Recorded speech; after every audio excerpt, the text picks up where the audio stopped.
Selamat pagi, Assalamualaikum warahmatullahi wabarakatuh Pak Irfan. Waalaikumsalam warahmatullahi wabarakatuh, Bu Eka.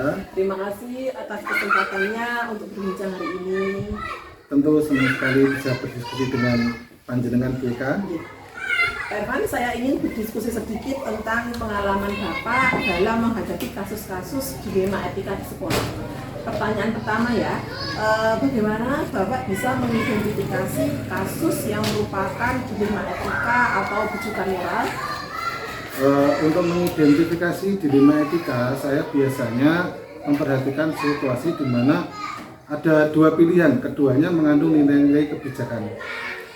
Tetapi berbenturan satu sama lain. Misalnya ketika siswa harus memilih antara mematuhi aturan sekolah atau membantu temannya yang sedang dalam masalah, kasus seperti ini menunjukkan adanya dilema moral. Ya, itu contohnya sangat jelas ya Pak Irfan ya. Selama ini bagaimana cara Bapak dalam menjalankan pengambilan keputusan dalam situasi-situasi seperti itu?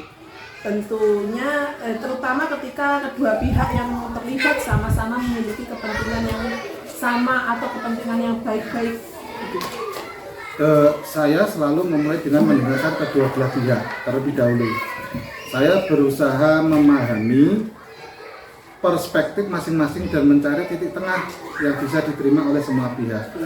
Selain itu, saya melibatkan nilai-nilai dasar sekolah sebagai panduan utama seperti kejujuran, tanggung jawab, dan rasa saling menghargai. Oke.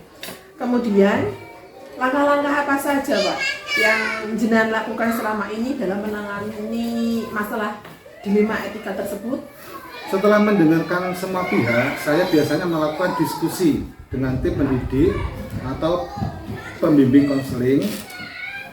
Kami akan mempertimbangkan alternatif atau solusi dan dampak jangka panjang dari keputusan yang akan diambil. Setelah itu, kami biasanya membuat keputusan bersama untuk memberitahu semua pihak terkait tentang hasilnya. Proses ini melibatkan konsultasi, evaluasi, dan kemudian mengambil keputusan. Oke.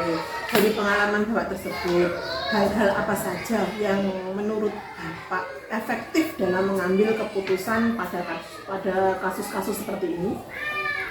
Menurut saya, keterbukaan itu dan komunikasi merupakan hal yang sangat jelas, sangat efektif dengan memberi kesempatan kepada semua pihak untuk menyampaikan pendapat. Mereka merasa dihargai dan lebih bisa menerima keputusan akhir. Selain itu, bekerja sama dengan tim seperti guru BK, KS lain juga membantu memperkaya perspektif dalam pengambilan keputusan. Oke, benar sekali Pak ya. Bagaimana dengan tantangannya Pak? Apa yang menurut Bapak merupakan tantangan terbesar dalam menangani masalah dilema etika ini? Mengenai tantangan yang terbesar ketika kedua belah pihak merasa benar dan sulit untuk menerima. Kompromi kadang-kadang diharapkan, kita juga dihadapkan pada tekanan dari orang tua dari salah satu pihak yang ingin agar keputusan itu berpihak kepada kepentingan mereka sendiri. Tentu hal ini bisa membuat tantangan sendiri Pak ya. Apakah Bapak biasanya menyelesaikan kasus-kasus seperti ini langsung di tempat atau mungkin ada jadwal khusus dalam penyelesaiannya? Itu tergantung dari tingkat kesulitannya kasusnya, Bu. Jika kita melihat kasusnya itu sulit, sederhana, biasa saya mencoba menyelesaikan secepat mungkin untuk menghindari konflik supaya tidak berkepanjangan. Ya. Namun jika kasusnya kompleks, rumit, saya akan mengambil waktu untuk berkonsultasi dengan pihak terkait dan mengatur pertemuan lanjutan untuk memberikan keputusan yang lebih matang dan lebih adil. Oke, mungkinkah Pak ada faktor-faktor atau seseorang yang selama ini mempermudah Bapak dalam mengambil keputusan tersebut? Ya, tentunya ada faktor kolaborasi dengan tim guru sangat membantu. Mereka sering memiliki wawasan yang lebih dalam tentang situasi siswa dan kita bisa memberi masukan yang berharga. Selain itu, dukungan dari kepala sekolah juga memberi penentu dalam mengambil kebijakan yang tepat. Oke, baik. Saya setuju dengan Bapak tadi. Dari semua hal yang telah kita diskusikan, pembelajaran apa yang bisa Bapak petik dari pengalaman dalam mengambil keputusan dalam kasus dilema etika ini? Saya belajar bahwa dalam setiap pengambil keputusan kita harus berusaha mengedepankan nilai-nilai yang kita pegang bersama di sekolah. hal penting untuk jangan sampai terburu-buru dalam mengambil keputusan dan selalu melibatkan pihak-pihak yang relevan. Pengalaman ini juga mengajarkan bahwa empati dan keadilan berjalan seiring dengan keputusan yang kita buat. Oke, terima kasih Pak Irfan ya atas penjelasan yang sangat mendalam. Ini sangat membantu saya dalam memahami bagaimana kita bisa bekerja lebih baik dalam menangani dilema etika di sekolah. Terima kasih kembali Bu, kita juga senang bisa berbagi pengalaman dengan Ibu Eka. Oke. Kalau gitu saya pamit dulu Pak Irfan ya. Izin, Bu. Terima kasih atas waktunya. Assalamualaikum warahmatullahi wabarakatuh. Waalaikumsalam warahmatullahi wabarakatuh.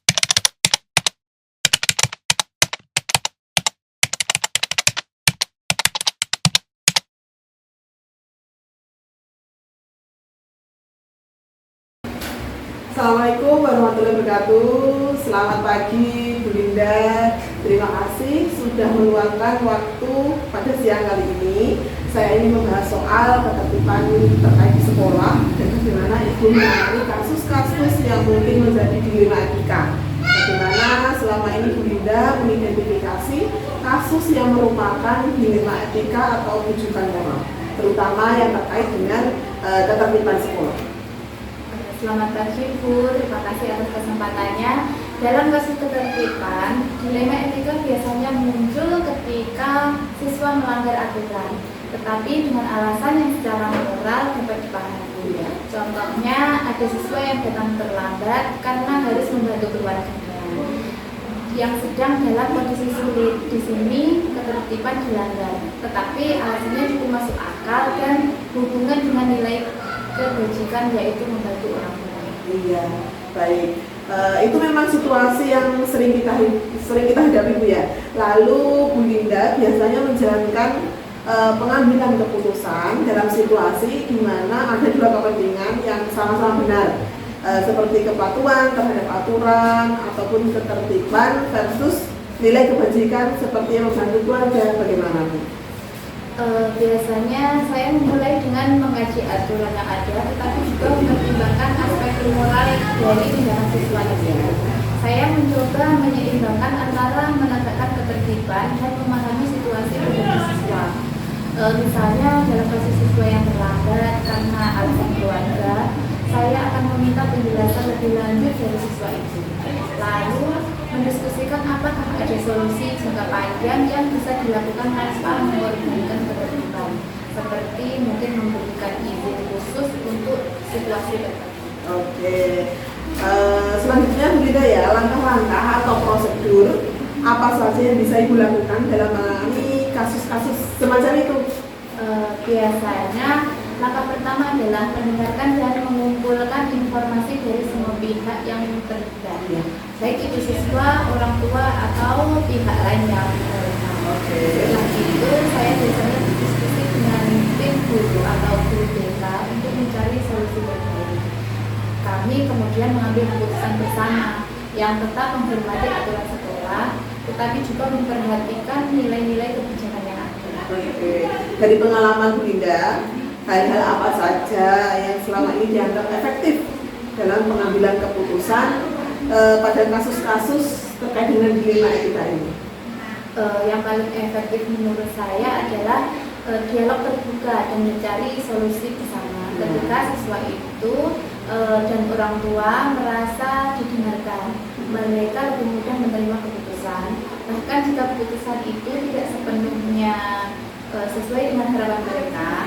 Selain itu, bekerja sama dengan tim guru BK yang sangat membantu karena mereka seringkali memiliki pendekatan yang lebih menyeluruh terhadap masalah siswa.